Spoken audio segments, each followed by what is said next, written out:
मुंहिंजो नालो आहे श्याम लालवानी।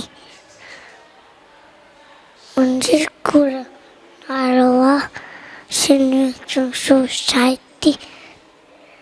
मां हिकु वेद पढ़ाईंदमि। हिकिड़ी हुई पाणी, हिकिड़ी हुई पाणी, हिकिड़ी नांग जी हुई नानी, नांग जी हुई नानी, साढे देर जी हुई ॾाॾी, साढे देर जी हुई ॾाॾी, कुत्ते जी हुई काकी, कुत्ते जी हुई काकी, टीचर जी हुई चाची, टीचर जी हुई चाची, बाड़े जी हुई भेण, बाड़े जी हुई भेण, ऐसे जी हुई सेण, ऐसे जी हुई सेण, ऐसे जी हुई पप्पा जी हुई पप्पी, पप्पा जी हुई पुफी, माकड़े जी मासी, माकड़े जी मासी, सावी सेण जी हुई ससु, सावी सेण जी हुई ससु, सावी जंहिंखे हले कंहिंजो वसु, जंहिंखे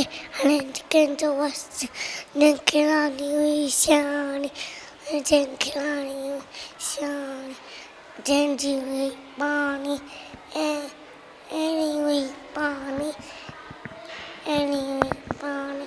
थैंक यू।